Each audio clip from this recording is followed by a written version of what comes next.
भाई ने पूछा है, मैं रोज़ाना अपनी आमदनी में से सदका निकालता रहता हूँ और जमा करता रहता हूँ।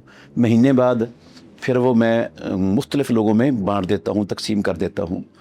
और मेरी फैमिली मेंबर्स कुछ ऐसे हैं जो सदक़े के मुस्तहिक हैं, भाई बहनों में और दूसरे अज़ीज़ व अक़ारब में।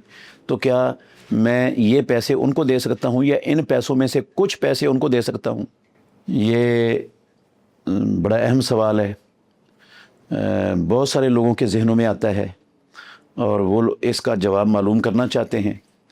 तो आप ये अच्छी तरह ज़हन नशीन कर लें कि सदका आम लोगों पर एक सदका होता है, एक अजर उसका मिलता है, और अज़ीज़ व अक़ारब को सदका देने से 2 अजर मिलते हैं। दोहरा अजर परवरदिगार अता फरमाता है। सही हदीस है ये। रसूलुल्लाह सल्लल्लाहु अलैहि वसल्लम ने फरमाया कि गैर पर सदका करना 1 अजर है और रिश्तेदार पर सदका करना दोहरा अजर है, डबल अजर है उसका।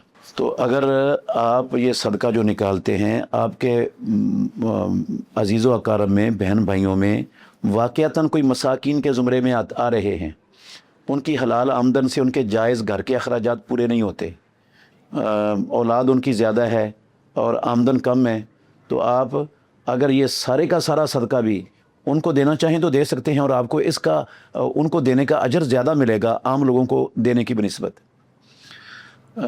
और अगर कुछ देना चाहें तो वो भी आपको इजाज़त है। जब सारा दे सकते हैं तो कुछ तो फिर बिलौला दे सकते हैं आप इनको।